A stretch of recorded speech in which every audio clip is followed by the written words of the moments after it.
नमस्कार, स्वागत है आपका प्राइम डिबेट में। इनेलो सुप्रीमो ओम प्रकाश चौटाला चुनावी जनसभाओं को संबोधित कर रहे हैं, बावजूद इसके कि दिल्ली हाईकोर्ट ने उनकी चुनावी सभाओं में उपस्थिति पर आपत्ति जताते हुए उन्हें नोटिस जारी कर रखा है। इनेलो पर कानून को ताक पर रखने के आरोप लगते रहे हैं और खुद इनेलो सुप्रीमो पर भी कोर्ट के नोटिस का कोई असर होता नजर नहीं आ रहा है। वहीं दूसरी ओर ओम प्रकाश चौटाला के चुनाव प्रचार करने से विरोधी दलों के हाथ पांव भी फूलने लगे हैं।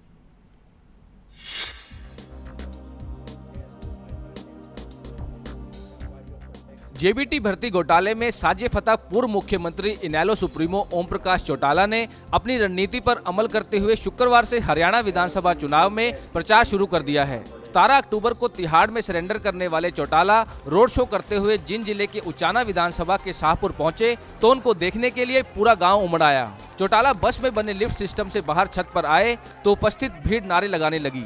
ओम प्रकाश चौटाला ने मतदाताओं से भावुक अपील की। मुझे तो 628 से जिताया था और मेरे पोते को दूसरे चुनाव में मेरे बेटे को शायद 41,000 से जिताने का काम किया। तो बस वोट आपकी है, चुनाव आपने जिताना है। चुनाव में जब आपकी जिताई हुई सरकार बनेगी तो फिर आपको कोई शिकायत का मौका नहीं मिलेगा। बस यही विश्वास दिलाने आपका आया हूँ। आपने मुझे जो प्यार दिया, प्रेम दिया, उसके लिए मैं आपका हार्दिक धन्यवाद करता हूं और भगवान से प्रार्थना करूंगा कि आपका सहयोग और समर्थन सदा मेरे साथ रहे। हालांकि सीनियर चौटाला ने इस दौरान मीडिया से दूरी बनाए रखी। 1 अक्टूबर को दिल्ली हाई कोर्ट ने सीबीआई समेत ओम प्रकाश चौटाला से उनके तुरंत सरेंडर करने वाली याचिका पर जवाब देने को कहा था। हाई कोर्ट से अपील की गई है कि ओम प्रकाश चौटाला सरेंडर करने के लिए मिली मोहलत को चुनावी जनसभाओं को संबोधित कर दुरुपयोग करना चाहते हैं। ओम प्रकाश चौटाला और इनेलो पर हरियाणा में कानून को ताक पर रखने के आरोप लगते रहे हैं। ये चुनाव भी अछूता नजर नहीं आ रहा है। इस मुद्दे पर चर्चा के लिए आज हमारे साथ मौजूद हैं राजीव गोदारा जी, जो कि प्रवक्ता हैं हरियाणा के आप पार्टी के। साथ ही हमारे साथ है अजय शुक्ला जी, जो कि वरिष्ठ पत्रकार हैं। हमारे साथ है पंकज चांदकोटिया जी, जो कि वकील भी हैं और ताज़ा मुद्दों पर काफ़ी नज़र भी रखते हैं। हम फोन लाइन पर जुड़ने की कोशिश करेंगे इनेलो नेता अशोक शेरवाल से भी और उनसे भी उनका पक्ष जानने की कोशिश करेंगे। लेकिन शुरुआत करते हैं गोदारा साहब आपसे, क्योंकि आपने ये मोर्चा संभाल रखा है कि जितने भी दागी उम्मीदवार हैं उनके खिलाफ आप मुहिम चलाएंगे। आप किस तरह से देखते हैं इस कैंपेन को जो कि ओम प्रकाश चौटाला चला रहे हैं? हमने जो दागी उम्मीदवारों के खिलाफ अभियान चलाया उसमें हमने कहा कि कानून कुछ उम्मीदवारों को चुनाव लड़ने से नहीं रोकता, परंतु एक राजनीतिक मर्यादा, राजनीतिक नैतिकता बननी चाहिए जिसके मापदंड हों और वो हो कि जिनके खिलाफ चार्जेस फ्रेम हो गए अदालत में उनको भी लोग नकारें। ऐसा हमने अभियान चलाया और हम ये सोचते हैं कि जो कानून के दायरे में अयोग्य करार दे दिए गए हैं चुनाव लड़ने से, उनके खिलाफ अभियान चलाने की जरूरत नहीं है। कानून रोक रहा है, वो तो अपने में पूरा समाज मानता है। परंतु आज जो नई स्थिति हमारे सामने आई है, ओम प्रकाश चौटाला जी, अजय चौटाला जी, शेर सिंह बड़शामी सजा याफ्ता हैं, उनके अपील पेंडिंग है। वो चुनाव नहीं लड़ सकते, हर कोई जानता है। पहले इनेलो ने बार बार कहा कि ये तो मुख्यमंत्री बन सकते हैं, इनेलो तो चाहे चुनाव नहीं लड़ सकते परंतु मुख्यमंत्री बन सकते हैं। ये समझ नहीं आता कि जो व्यक्ति अयोग्य करार दिया गया है, वो जो 6 महीने की बात होती है वो होता है कि जो व्यक्ति मुख्यमंत्री एमएलए बनने की योग्य आज भी है वो मुख्यमंत्री बन जाएगा बिना एमएलए बने, और 6 महीने के अंदर अंदर वो एमएलए बन जाएगा। तो एक स्तर की उसकी योग्यता है, दूसरी ग्रहण कर लेगा। यहाँ वो एमएलए बनने के अयोग्य करार दिए गए हैं। तो पहले वो उन्होंने प्रचार किया, अब जयललिता के मामले जब सामने आया और उनको तुरंत रिजाइन करना पड़ा तो वो भी चला गया। अब एक बहुत नाजुक खेल खेल रही है इनेलो जो है, जो कानून की कोई कदर करते नहीं है, सब जानते हैं उनका जिस तरह का टेम्परामेंट रहा है। अब उन्होंने ये किया है कि चौटाला साहब ने मोहलत ली और सरेंडर करने की मोहलत ली। इस दौरान चुनाव प्रचार पे आ गए हैं। बाकी पार्टियां इसलिए चुप हो गई हैं कि अगर इन्होंने इनके खिलाफ बोला और इनको जेल जाना पड़ा तो इसको भावुक मुद्दा बनाकर जनता के बीच में ले जाएंगे और इससे लाभ मिलेगा। ये जो खेल हो रहा है इनेलो द्वारा कि इसको इस तरह का मुद्दा बनाया जाए, वहां बाकी पार्टियों की चुप रहना, दोनों बहुत चिंता का विषय है। हरियाणा की मानस की बात करें तो हमें विचार इस तरह से करना होगा कि क्या कानून के दायरों में जाकर जिस कानून को आपने कभी चुनौती नहीं दी, जिसको चुनौती देने का पॉलिटिकल आर्गुमेंट खड़ा नहीं किया, उनकी उल्लंघना करके भावना का मुद्दा बनाएंगे। और इसमें मैं एक बात और कहना चाहता हूं जितनी लंबी छूट इनको छुट्टी मिली है या जमानत मिली है मेडिकल ग्राउंड पे, मुझे तो उस पे भी सवाल खड़ा करना है। अब तक भारतीय कानून के दायरे में कितने केस हुए होंगे कि आप सजा याफ्ता हैं, आपकी बेल नहीं हुई हो और आपको इतने लंबे समय तक मेडिकल छुट्टी मिले, और फिर मेडिकल छुट्टी के दौरान आप जिनकी एक रैली में आए, इतनी बड़ी रैली में वापस जाके आप कहें कि मेडिकल बोर्ड मत बनाइए, हम सरेंडर कर देंगे। भाई सरेंडर करने के लिए आपको 20 दिन का वक्त क्यों चाहिए? ऐसा तो कोई कानून है नहीं कि 20 दिन आपको सरेंडर करने में लगेंगे। हर कोई जानता है कि सरेंडर करने से पहले वो बार बार कह रहे हैं चुनाव प्रचार करेंगे, और करने क्या आ रहे हैं वो हरियाणा में? हरियाणा में उचाना में आकर उन्होंने पूर्णतः वंशवाद की बात की। उन्होंने कहा मेरे पोते को जिताइए। अब किस तरह की राजनीति कर रहे हैं? एक तरफ आप कानून की उल्लंघना कर रहे हैं, कानून को आप ठेंगा दिखा रहे हैं, किसी तरह की मान मर्यादा का ख्याल नहीं रखते हैं, और फिर आप वंशवाद की बात करते हैं, और फिर हम दूसरी पार्टियां डर रही हैं, चुप हैं। इस तरह की राजनीति को हमें चुनौती देनी चाहिए। हरियाणा की जनता मुझे लगता है इसको सबक सिखाएगी इन लोग इस बात का, और जो चुप है उनको भी बताएगी कि आपको हमें राजनीति वो नहीं चाहिए जिसमें आप चुप्पी धार के बैठ जाएं। जिस तरह से गोदारा साहब ने कहा, शुक्ला साहब, आपको भी लगता है कि जो विरोधी दल है उस मुद्दे पर जानबूझ के खामोश है क्योंकि सब कुछ मिली भगत से हो रहा है? नहीं, निश्चित रूप से है। जैसा गोदारा साहब ने कहा, मैं बिल्कुल सहमत हूँ कि वंशवाद की एक राजनीति है, और ये राजनीति सिर्फ इनेलो में नहीं है, कांग्रेस में भी है। कांग्रेस के भी हर लीडर का, किसी भी लीडर का आप निकालिए, हर लीडर अपने बेटे को, अपने पोते को, अपनी बहू को, अपनी उसको टिकट दिलाने के लिए, बेटी टिकट दिलाने के लिए लड़ाई लड़ रहा था। जिसको नहीं मिला वो दूसरी पार्टी में चला गया, कोई यहाँ रह गया। तो कमोबेश ये जो वंशवाद की राजनीति है वो कहीं ना कहीं बिल्कुल है, नंबर एक। नंबर दो, यही कारण है कि दूसरे दल डरते हैं कि कोई भी चीज वो करने में कि इस तरह से हम बोलेंगे और इसका ये होगा। और निश्चित रूप से आज की डेट में हरियाणा, लेकिन हाईकोर्ट के नोटिस के बावजूद मैं वही वो वैसे तो वकील साहब उस पर लीगल ज्यादा अच्छा बोलेंगे, लेकिन मैं इतना बता दूं कि कानून का तो निश्चित रूप से खुला खुला मजाक है, इसमें तो कहीं कोई दो राय नहीं। कानून ने आपको जो मैं गोदारा साहब की इस बात से सहमत नहीं हूं कि मेडिकल क्यों दिया गया। मैं मानता हूं कि यदि उसमें अभी और साल भर जरूरत थी उनको मेडिकल की तो दी जानी चाहिए, लेकिन आप सचमुच बीमार हो तब ना, और यदि बीमार हैं तो आप प्रचार में कैसे जा रहे हैं जी? और ये प्रचार के लिए यदि आप जा रहे हैं तो क्या आपने अदालत से उसके लिए, अदालत ने आपको मेडिकल के लिए दिया है, तो आप क्या प्रचार के लिए आपने परमिशन ली है?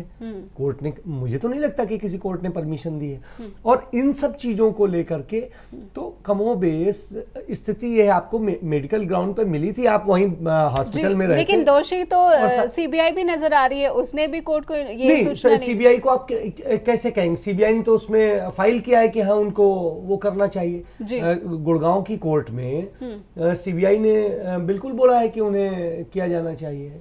लेकिन यहाँ पे कानून की विसंगतियों का फायदा उठाया जा रहा है। कई पहलू पे कानून शांत है जी, कई पहलू पे लिखा हुआ है कि ऐसा होना चाहिए। अब इस स्थिति का जो फायदा उठाया जा रहा है, इसमें कानून में कहीं ये नहीं लिखा हुआ कि कैसे क्या होना चाहिए।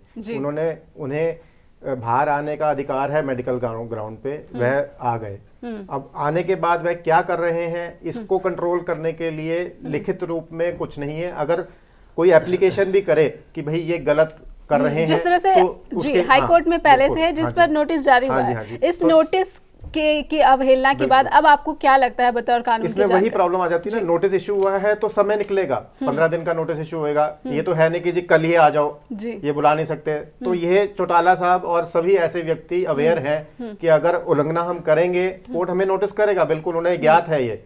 लेकिन उन्हें ये भी ज्ञात है कि कानून की प्रक्रिया लंबी होती है, समय लगता है, नोटिस सर्व होगा, 15-20 दिन का टाइम, जब तक उनका मकसद पूरा हो जाएगा जी, तब तक चुनाव संपन्न हो जाएगा। माफी मांग लेंगे कोर्ट से, सरेंडर कर लेंगे, हाँ जी गलत हो गया, मैं तो मेडिकली बीमार ही था, इसीलिए मैं गाड़ी में लिफ्ट से ऊपर गया, नीचे आया, मैंने तो 2 शब्द बोले, माफी मांग लेंगे, वह मामला खत्म हो जाएगा। तो ये विसंगतियां हैं कानून की जिसका फायदा उठाया जा रहा है। यहाँ पे तो कानून को सख्ती से पेश आना चाहिए। मेरा ये मानना है कि कोर्ट अगर चाहे, अब तक का जो प्रोसेस रहा है कोर्ट का, आपको लगता नहीं कि कानून हाई कोर्ट सख्त रहा है? बिल्कुल स्लो रहा है। मैं तो क्योंकि कानून जहां चाहे वह अगले दिन दोषी को बुला सकती है जी। और लेकिन छुट्टियां चल रही थी, छुट्टियां चल रही हैं, इसलिए सोमवार तक का नहीं, कानून की बात करते हैं तो आप बताइए, जो जज है जिसने अपील सुनी है और पिछले 2 महीने से वो रिजर्व किए हुए है जजमेंट, तो वो कानून के साथ मजाक नहीं कर रहा है। ये लगातार इस तरह से इतना लंबे वक्त तक किसी जजमेंट को रोके रखना,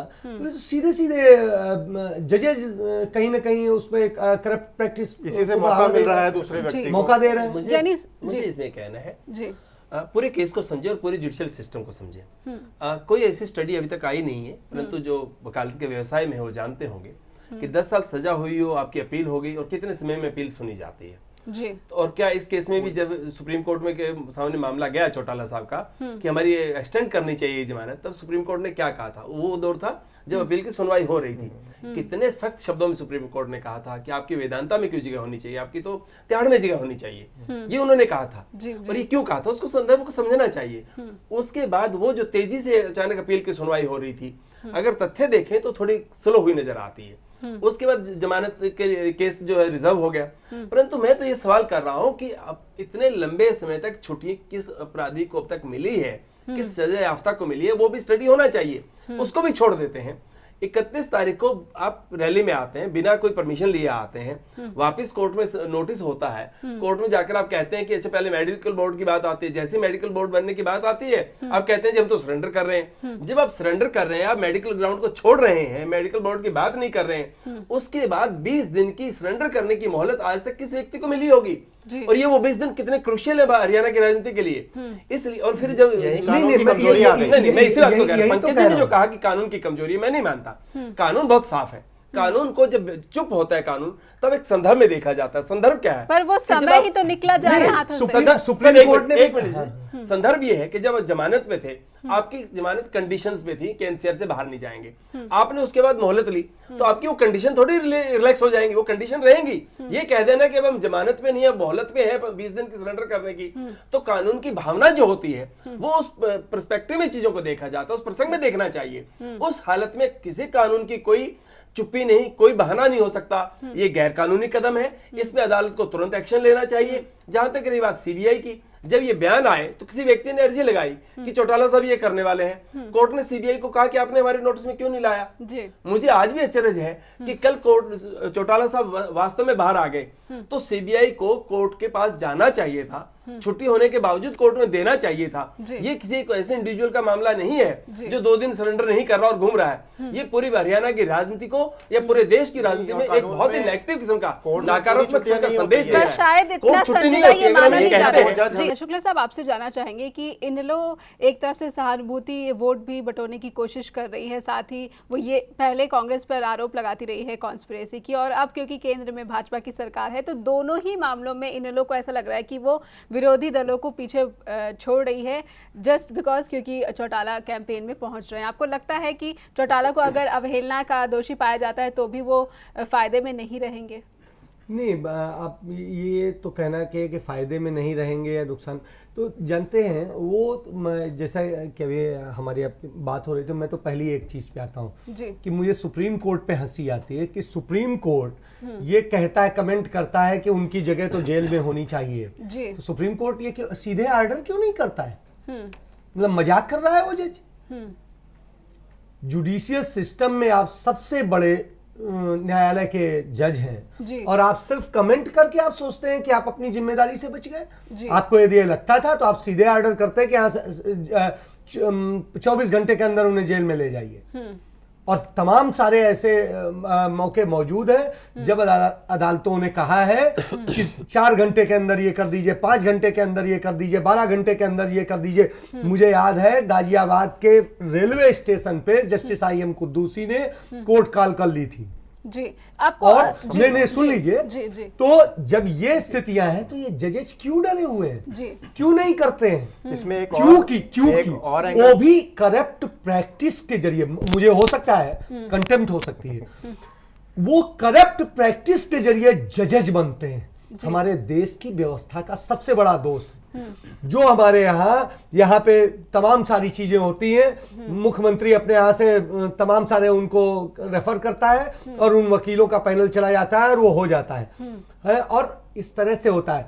छोड़िए यहाँ के करके मैं नाम नहीं ले रहा हूँ, यहाँ से एक रेफर करके भेजा गया कोर्ट में कि इस तरीके से इनको हाई कोर्ट के जज के लिए पूरी उसने भेजा कॉलेजियम ने और सब कुछ होकर के सुप्रीम कोर्ट से चला गया जी। पीएमओ ने उसको परमिशन नहीं दी जी। तो इस तरह की जब प्रैक्टिस से जजेज बनते हैं जी, लेकिन हो सकता है कि कोर्ट उतने जी मुझे ये कहना है हम चौटाला साहब के इस गैर कानूनी का जो कार्य है उनका है और इनेलो जो कर रही है उससे कोर्ट की पे आज अचानक सवाल करेंगे, उस पर एक संदर्भ में सवाल होना चाहिए, परंतु बहस उधर ना जाए। मैं दूसरी बात कहना चाहता हूँ, आपने कहा सहानुभूति कि चौटाला साहब बाहर आए, अगर गिरफ्तार कर लिए गए तो सहानुभूति हो जाएगी। नहीं, जब भ्रष्ट नहीं सुनना पड़ेगा आपको। बताइए जब हमारी न्यायिक नहीं तो बिल्कुल, यदि आपको ये लगता है कि नहीं मैं कोई चौटाला का एजेंट हूँ, मैं एक अखबार का संपादक हूँ, मैं उस हैसियत से बोल रहा हूँ कि कानून ने जो कर दिया गलती हो गई है, लेकिन उसके बाद में क्या कर रहा है पॉलिटिकल पार्टी। इजाजत दीजिए प्लीज, मैं कुछ और बात कह रहा था। मैं ये कह रहा था जो सहानुभूति का पूरा विचार है, अगर चौटाला साहब हरियाणा की कांग्रेस सरकार पिछले समय में जिस तरह का काम कर रही थी, जिस तरह सीएलयू के नाम पे धंधा कर रही थी, जिस तरह किसानों की बदहाली हो रही थी, जिस तरह हरियाणा में रेप हो रहे थे, इस तरह के किसी समय पे अगर जमानत में थे और वहां कानून तोड़कर जनता के बीच में आ जाते और जनता की लड़ाई लड़ने के लिए चले आते, मुझे लगता है जनता की सहानुभूति होने का कोई एक कारण हो सकता था कि अपने फायदे के लिए नहीं, अब जनता के बड़े आंदोलन में हिस्सा बनकर आए हैं और आपने कानून तोड़ के उसकी सजा भुगतने के लिए तैयार है। परंतु आज इसलिए आ रहे हैं अपनी पार्टी को सत्ता में लाने के लिए, और सत्ता कैसी जो 2004 तक जिस तरह की थी, और जब गए थे तो किस नाम पे गए थे कि गुंडाराज खत्म होना चाहिए, बहुत बड़ा नारा था। उस तरह की सत्ता लाने के लिए बाहर आए तो जनता का, हरियाणा की जनता को ऐसा ना समझे कि इस पे वो सहानुभूति दर्ज कराएगी। हरियाणा का युवा वर्ग, हरियाणा का समझदार वर्ग है, राजनीतिक रूप से सचेत है, इससे चौटाला को कोई सहानुभूति नहीं मिलेगी। ऐसा शुक्ला साहब, क्योंकि ज्यादातर मामलों में कोर्ट का संज्ञान तभी आता है जब मीडिया में उस खबर को काफी उछाला जाता है, कहीं मीडिया के आपको एक चीज बताऊं, कोर्ट को संज्ञान लेने के लिए इतने तथ्य मौजूद हैं। इस समय कोर्ट में एप्लीकेशन मूव की गई है, सीबीआई ने अपनी रिपोर्ट दी हुई है, सारी चीजें हैं, टीवी चैनल्स, मीडिया और सभी में आ रहा है। उसके बावजूद क्यों नहीं 24 घंटे के अंदर चौटाला को उठा करके अंदर डाल देते हैं? क्योंकि ये भ्रष्ट जुडिशियल सिस्टम उसी पॉलिटिकल सिस्टम का एक अंग बन चुका है। पर वो एक पक्ष हो सकता है, वो पूरी तरह से दोषी। मैं वही आता हूं जी। क्यों नहीं कांग्रेस के लोग, क्यों नहीं भाजपा के लोग, क्यों नहीं दूसरे अन्य दलों के लोग ये कहते हैं आकर के कि साहब जेल में डालिए, वो डालेंगे, वो बोलेंगे तो उनको पॉलिटिकल माइलेज नहीं मिलेगा, नुकसान हो सकता है, इस डर से वो बोलेंगे नहीं। लेकिन है कि जो नहीं बोलते पॉलिटिकल पार्टीज, क्योंकि सभी एक ही थाली के चट्टे बट्टे हैं। कल इनके साथ भी शायद ऐसा ही हो तो ये दूसरी पार्टी को इस्तेमाल करेंगे। हमने आपके समय चांदगोटिया जी, क्या आपको लगता है कि भाजपा की खामोशी क्योंकि भाजपा को यहाँ पर नुकसान पहुंचा सकती है? कांग्रेस की तो सत्ता ही है। नहीं, दोनों सभी पार्टीज का चुप रहने में ही अच्छा है, इसीलिए वह चुप बैठे हैं, क्योंकि आगे जाके उन्हें भी ऐसी मुश्किल में आएंगे वह लोग, क्योंकि करप्शन पॉलिटिकल पार्टीज में व्यापक है। यानी भाजपा भी क्लीन नहीं है हरियाणा में, क्योंकि वो दावे कर रही है। जो भी सत्ता में होता है वह फायदा उठाने की कोशिश करता है। मुझे थोड़ा दूसरी बात कहनी है, ये बहुत पुराना मुहावरा है मेरी समझ से कि वो इसलिए चुप है कि उन्हें नुकसान होगा। वो चुप इसीलिए है, परंतु मैं ये कहना चाहता हूँ कि वो आज के हरियाणा की राजनीति को समझ नहीं रहे हैं। आज हरियाणा 10 साल पुराना हरियाणा नहीं है। आज हरियाणा की जनता इस बात को समझ रही है। आज हरियाणा की जनता उसके साथ खड़ी होगी। क्या वो जातिवाद से उठ चुकी है कि आज जनता उसके साथ खड़ी होगी? मैं बात कह दूं, जनता उसके साथ खड़ी होगी जो सच का साथ देगा। अगर चौटाला के इस मामले पे भी भाजपा और कांग्रेस चुप रहती है तो जनता को कोई फायदा नहीं देने वाली। अगर इस बात पे धड़ल्ले से बात कहते हैं जिस तरह यहाँ कही जा रही है, इस तरह से वो बात कहते हैं, तो हरियाणा की जनता अब जिस मानस बना है वो उसका सपोर्ट करेगी। परंतु दिक्कत ये है इन राजनीतिक नेताओं में वो राजनीतिक समझ नहीं है, वो संघर्ष करने की, वो चुनौती स्वीकार करने की हिम्मत नहीं है। जो हमारे पुराने बने हुए डर रहे हैं, जिसमें हम सोचते हैं कि जनता को सहानुभूति का मामला हो जाएगा, उससे हम डरकर पॉलिटिक्स करते हैं। उस डरने की पॉलिटिक्स से बाहर आना होगा, हरियाणा की राजनीतिक विमर्श को बदलना होगा। और वो विमर्श यही कहता है कि इस तरह से एक्शन लेने वालों के खिलाफ डट के खड़े होना होगा। और अगर ऐसा होता कि इस तरह से चीजें चलती तो फिर क्यों हम बार बार कहते हैं कि कानून के मुताबिक दोषी है? कहने की जरूरत नहीं है ना। अभी कल अमित शाह कह रहे थे कि गुंडा पार्टी थी चौटाला की पार्टी, उनका राज आता तो गुंडागर्दी आती है। फिर ये क्यों कहते हो आप? अगर ये कहते हो तो ये सहानुभूति का जो आर्ग्यूमेंट है इससे टकराने की जरूरत है, मुझे ऐसा लगता है। देखिए प्रॉब्लम ये है कि हरियाणा देहात में बसता है और वहां पे लोग चौटाला साहब को कल्ट फिगर के तौर पे देखते हैं। तो अगर INLD ने इलेक्शन लड़ना है इसलिए चौटाला साहब के नाम और पिक्चर के बिना नहीं लड़ सकती। जैसे जयललिता जी हैं, कल्ट फिगर एक फिगर बन जाता है यहाँ पे। वह बंदे को देख के पूजा करते हैं उसकी, क्या है किया उसने, क्या नहीं किया। मेरे साथ तो कुछ नहीं गलत किया ना, तो मेरे लिए भगवान है वो। भगवान की पत्थर की मूर्ति पूजते हैं, वैसे उनकी फोटो पूजी जाएगी, उनके नाम पे वोट मिलेंगे। इसलिए अगर वह यानी मतदाता अभी भी जागरूक नहीं है, आपको ऐसा लगता है? छोटी बात जोड़नी है, लेकिन एक सवाल है कि नौकरियों में जो धांधली हुई है, ये मामला उस बात का भी संकेत है। क्या हरियाणा की जनता ये चाहती है कि उनको योग्यता के और कानून के मुताबिक नौकरी मिले? अगर जनता ये चाहती है तो लिस्ट में बदलने वाले चौटाला साहब के साथ आपसे कांग्रेस पर इस पूरे मामले में राजनीतिक साजिश करने का आरोप लगाया, शायद वो इसलिए खामोश हो सकती है, ये ऐसा अंदाजा हम लगा सकते हैं। लेकिन भाजपा की खामोशी का राज क्या है? नहीं, भाजपा जो है हरियाणा में जिस तरीके से अब पहली बार अपनी एक जमीन तलाश रही है जी। तो चूंकि मैं ये तो नहीं मानूंगा कि भाजपा खामोश है, क्योंकि खुद अमित शाह ने भी बोला और शायद मुझे जो अभी अपने रिपोर्टर से पता चला है कि वहां पर उन्होंने भी, मोदी ने भी कमेंट किया है। तो कमोबेश कमेंट तो किए जा रहे हैं। और चूंकि ये जुडिशियल फैसला ही होना है, किसी पॉलिटिकल पार्टी को फैसला नहीं लेना अपने कैंपेन का हिस्सा क्यों नहीं बना रही? हाँ, ये भारतीय जनता पार्टी बिल्कुल सोच समझकर चुप है। एक तरफ वो कहती है चौटाला आया तो गुंडागर्दी आएगी, दूसरी तरफ जिस तरह कानून की उल्लंघना कर रही है इस पे चुप है। वो भी उसी सहानुभूति के वोट से डर रही है।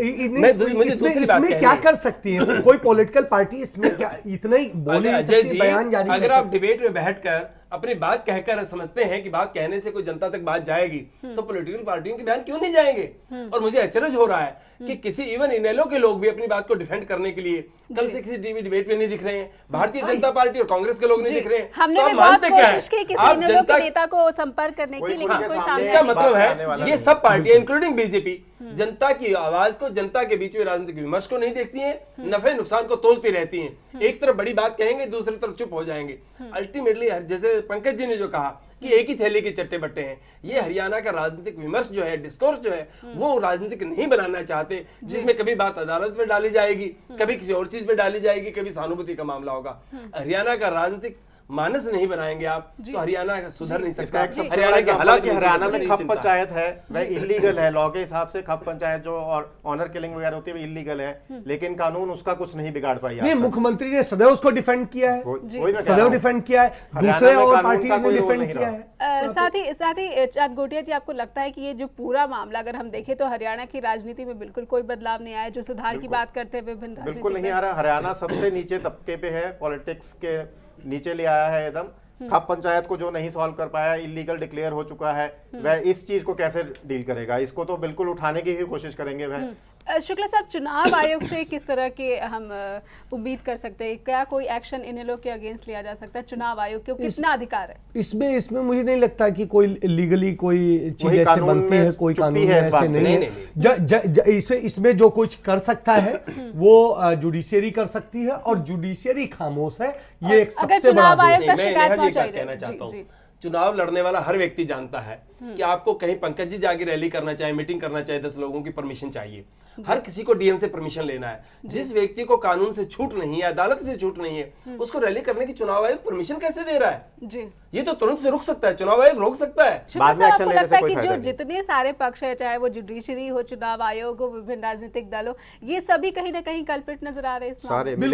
बिल्कुल सब मिले हुए हैं। सब, जैसा कि चाँद गोटिया साहब ने कहा, सब एक ही जुडिशियरी, कार्यपालिका और विधायिका में शामिल लोग, ये सारे एक साथ मिले हुए एक ही चट्टे बट्टे हैं। इससे ज्यादा के पैसे तो जोड़ता है, 10 कुर्सियों के पैसे जोड़ता है, शराब बढ़ती है, पैसा बढ़ता है, बड़े बड़े खेल होते हैं, उसका पैसा नहीं जोड़ता। और एक भी एक्शन चुनाव आयोग चुनाव से पहले किसी के खिलाफ लेता नहीं है। बहुत बहुत शुक्रिया हमारे मेहमानों का चर्चा में शामिल होने के लिए। इनेलो के कोई भी नेता इस मुद्दे पर हमसे बात करने को राजी नहीं हुए। हालांकि डे नाइट न्यूज़ ने बहुत कोशिश की उनसे इस मुद्दे पर उनसे प्रतिक्रिया लेने के लिए, लेकिन हमें कुछ प्रतिक्रिया हासिल नहीं हुई है। फिलहाल प्राइम डिबेट में आज के लिए बस इतना ही। खबरों की दुनिया में आइए, हमारे साथ कहीं भी और कभी भी जुड़िए। हम मिलेंगे फेसबुक पर, हम दिखेंगे यूट्यूब पर, हमें फॉलो कीजिए ट्विटर पर। खबरों के साथ बने रहिए रात दिन।